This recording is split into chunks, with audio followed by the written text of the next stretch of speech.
Bonjour à tous et bienvenue sur notre chaîne OpenShift Automation Guy. Sur cette chaîne, nous parlons des sujets autour de l'orchestrateur OpenShift. Nous parlons aussi des sujets autour de l'automatisation avec Ansible Automation Platform. Nous parlons aussi des sujets autour de l'intelligence artificielle.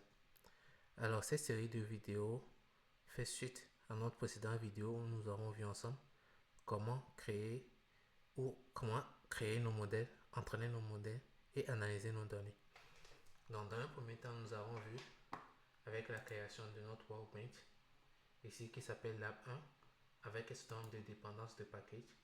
Donc, en utilisant le Jupyter Notebook et les packages liés à tout ce qui est dataset avec Bototree, Kafka, Kubeflow Pipeline, Matplotlib, NumPy. Nous avons déployé notre premier workbench, accéder à notre notebook, cloner notre repository. Donc, sur notre repository, nous avons notre notebook qui est là, qui nous permet de prédire en fait les ventes. Donc, sur ces ventes là, nous avons utilisé un dataset qui est dans Data, où on analyse des ventes. Un dataset qui est là, et sur ce dataset là, nous avons essayé ensemble d'entraîner notre modèle en utilisant du random forest. Donc, nous avons, comme prérequis, nous avons installé Seaborn qui n'était pas présent dans les dépendances de Data Science. Nous avons installé Seaborn pour tout ce qui est visualisation parce que nous voulons en fait catégoriser nos ventes au travers des différentes catégories. Donc, sur les différentes catégories, on a vu qu'on a l'électronique, on a les grocery, home et puis les beauty, tout ce qui est beauty. Alors, après avoir visualisé nos données par vente par catégorie, nous avons vu les features, nous avons créé nos features et après nous avons entraîné nos modèles. Donc, nous avons entraîné nos modèles en utilisant du random forest. Donc, après l'entraînement de nos modèles, donc il se fait là, on a créé notre modèle. Là, on a essayé de créer notre modèle au travers de pipeline, le modèle avec les entrées string et puis ytrain. Donc, nous avons fait une petite prédiction avec xtest. Ici, une petite prédiction avec la variable xtest pour voir quelle est la tendance. Et après, le but, c'est de créer notre modèle. Donc, l'objectif du modèle, c'est quoi? L'objectif du modèle, c'est d'avoir un modèle prédéfini sur lequel nous pouvons utiliser un modèle entraîné que nous pouvons mettre à disposition pour pouvoir faire des prédictions sur tout ce qui est vente, tout ce qui est e-commerce. Alors, ce modèle-là, il est généré dans le répertoire modèle. Ici, donc dans ce répertoire-là, modèle, on peut retrouver notre ETCL modèle. Donc, pour pouvoir utiliser ce modèle-là, pour le rendre disponible à tous, il faudrait charger ce modèle-là sur notre object storage, qui est notre S3 ici. Donc, sur notre S3, on peut voir que nous avons un modèle un bucket par défaut qui s'appelle modèle. Donc, nous allons essayer dans cela de pouvoir charger ce modèle-là sur notre bucket. Donc, pour pouvoir charger ce modèle sur notre bucket, nous allons utiliser nos notebooks là.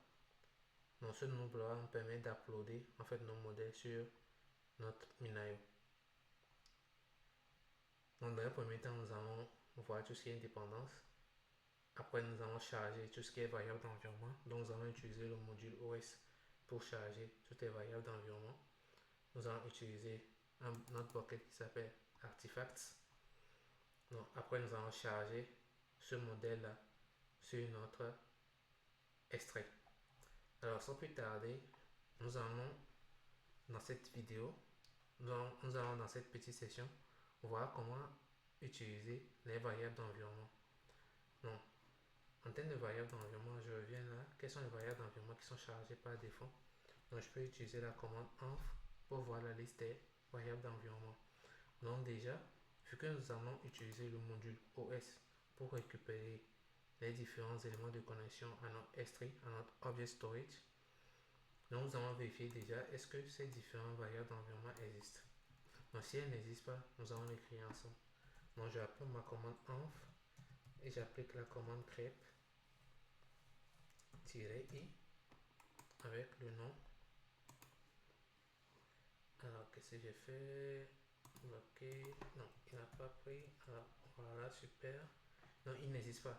Donc, nous allons essayer ensemble de créer notre variable d'environnement. Donc, pour créer notre variable d'environnement, nous allons tout simplement arrêter notre workbench, créer notre variable, nos différentes variables d'environnement et redémarrer notre workbench. Donc, on peut le faire aussi à chaud, ou on peut le faire aussi en arrêtant notre workbench. Mais pour faire propre, nous allons essayer d'arrêter notre workbench et mettre à jour les variables d'environnement. Donc, j'arrête mon workbench, je mets à jour les différents éléments au niveau des variables d'environnement, nos variables d'environnement. Donc, je vais enregistrer des variables d'environnement de type config map. Donc, avec un modèle clé valeur. Donc, je spécifie. Alors, il va me demander de redémarrer parce que j'ai arrêté mon workbench. Donc, je peux fermer. Donc, c'est juste pour récupérer les noms. Je viens là. Donc, Minayo endpoint. Au niveau de mon Minayo endpoint, pour récupérer mon endpoint, je me retrouve sur la console de OpenShift. Workload, topologie. On peut voir ici mon Minayo, mon code qui est là. Clique dessus pour voir les propriétés, la montre et je récupère le Minayo API. Donc, je récupère l'API qui est mon endpoint. Je reviens sur ma console Red Hat OpenShift AI.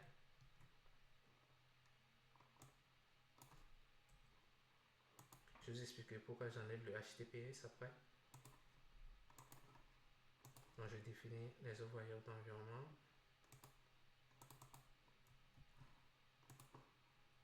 Je viens là, Minayo access key, admin. Après, Minayo secret key.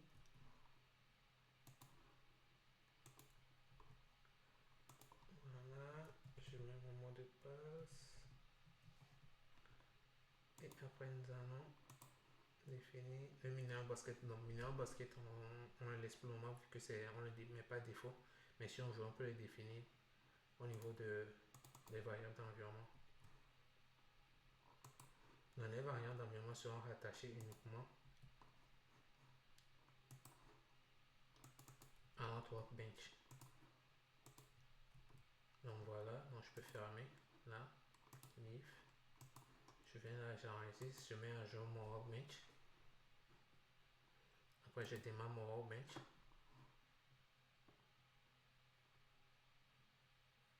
Donc sur mon workbench, j'ai mon PVC qui est attaché. Donc on peut le voir au niveau de la topologie.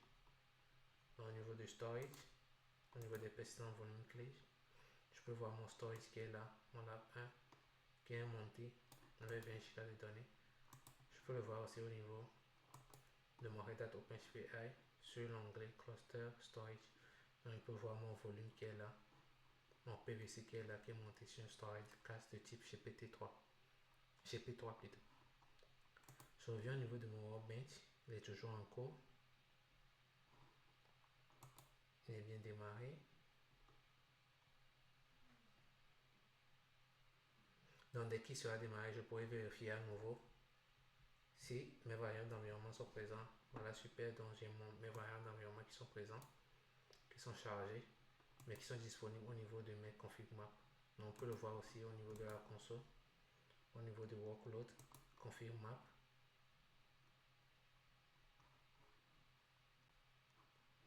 Alors, il y a une minute, on peut voir là, 1 minute et go. J'ai mon config map qui est créé là, avec les différents clés valeurs. Donc, Minayo, SSK, admin. Non, on n'est pas limité, on peut utiliser aussi les secrets si on a des informations sensibles à utiliser. Alors, je retourne sur mon notebook, sur mon Minayo Skeleton. Donc là, je vais pouvoir commencer par charger mon modèle généré au travers de l'entraînement de mon dataset issu de ce notebook là sur mon S3. Donc sur mon S3, on peut voir que j'aime que. Alors, dès que j'actualise, j'ai mon artefact qui est créé au travers du Minayo. Donc à l'intérieur, donc je mets à jour mon policy pour le rendre beaucoup plus accessible. Browser, donc j'ai aucun élément qui est chargé par défaut. Donc au niveau de Object, j'ai 0. Je reviens là. Alors, je reviens pour pouvoir charger mon modèle qui est disponible ici, qui est un fichier avec une extension joblib sur mon S3. Dans un premier temps, je vais charger tout ce qui est librairie. Donc, je vais charger tout ce qui est S3, tout ce qui est joblib. Après, je vais charger tout ce qui est variable d'environnement. Ici, en Python, je vais utiliser les principes de classe et de fonction pour pouvoir charger mes variables d'environnement. Voilà, donc j'ai toutes mes variables d'environnement qui sont chargées avec les différentes valeurs. Le endpoint, le access key, le socket key et puis le nom de mon bucket.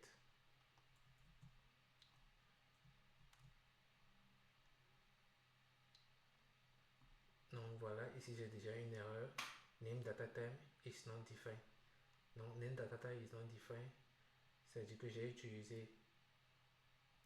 on a utilisé une fonction ici qui n'est pas chargée au niveau du module. Donc je vais essayer de l'installer. Donc pip install data time.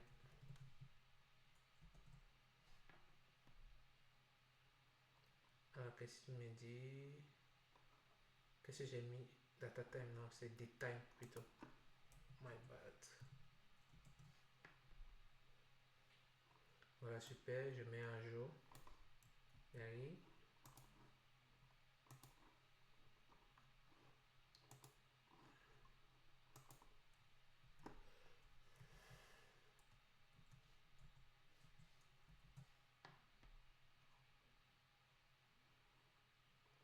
Voilà, ici je peux importer.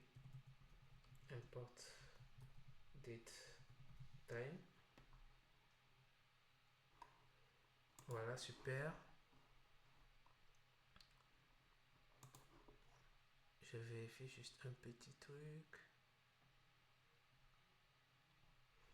Alors ici, je pourrais aussi décommenter cette ligne-là from data time, import data time. Je relance.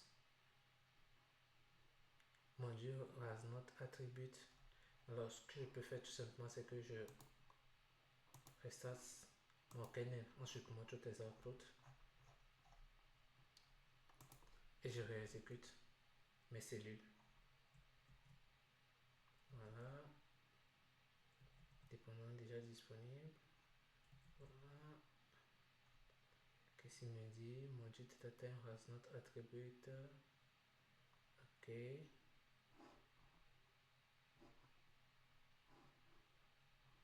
Alors, je commente cette ligne-là. Est-ce qu'il a déjà créé des choses? Non, pas encore. Qu'est-ce qu'il me dit? Date time has no attribute upcome. Non, il n'est pas content ici de ce module-là. Alors, pourquoi il n'est pas content? Ok, là c'est beaucoup mieux. Là c'est beaucoup mieux. Donc, il ne comprend pas le module import data. Là c'est beaucoup mieux. Donc, il a généré mon modèle save, artifact et his lodge model.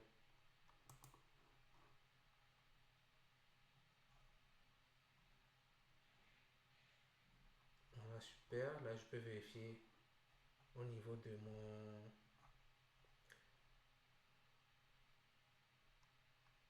Alors, ici, il a pris le mauvais modèle. Là, je peux vérifier au niveau de mon string. Là, j'actualise. Ok. Là, je charge. Non, mon S3 artifact, il n'existe pas en fait. Voilà.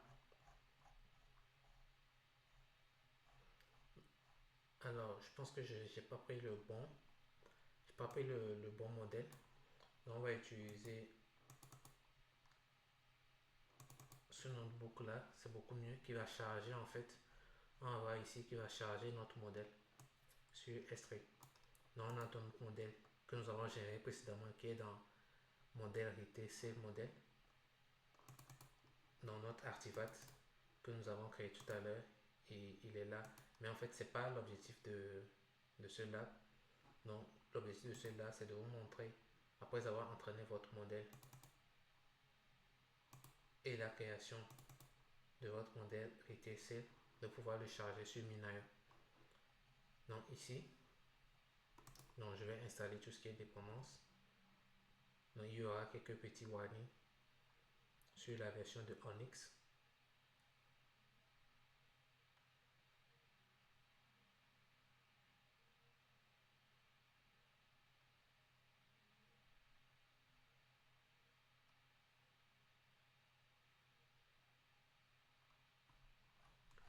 Voilà, donc ce sont des warnings, ne vous inquiétez pas.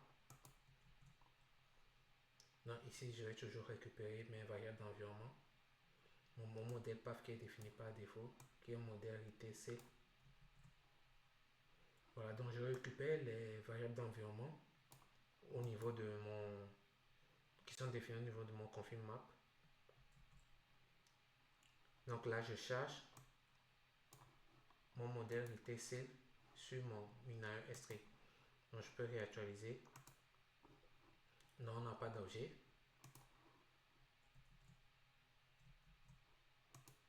Voilà. Qu'est-ce qu'il me dit? Ressources artifact, bucket name, artifact. Non, il me dit qu'il ne trouve pas le bucket name artifact, ou peut-être que j'ai pas donné les bons droits. Non, je suis artifact. Je viens là, dans propriété.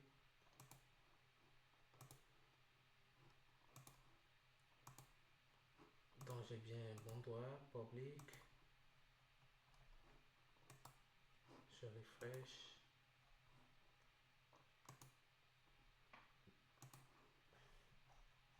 Je réexécute. Alors, il n'est pas content. Donc je vais faire tout simplement, je vais recréer mon bucket. Je copie le nom de mon bucket.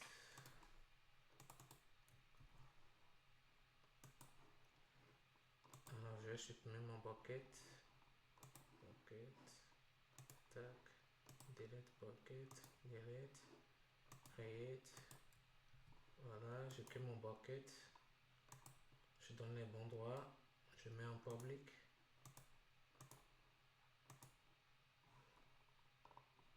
Je reviens sur Object Storage. On n'a pas d'objet. Je actualise. Je réexécute. Voilà, super. Donc, on a mon bucket Artifactory. Il a trouvé mon bucket. Il a uploadé mon job sur mon S3. Donc ici, je vérifie. Dans un premier temps, on vérifie ici si le bucket il existe. Donc si le bucket il existe, il charge en fait notre modèle sur notre Object Storage S3. Donc je pourrais actualiser. Donc voilà, super. Donc j'ai mon objet qui est là, retail model.joblib.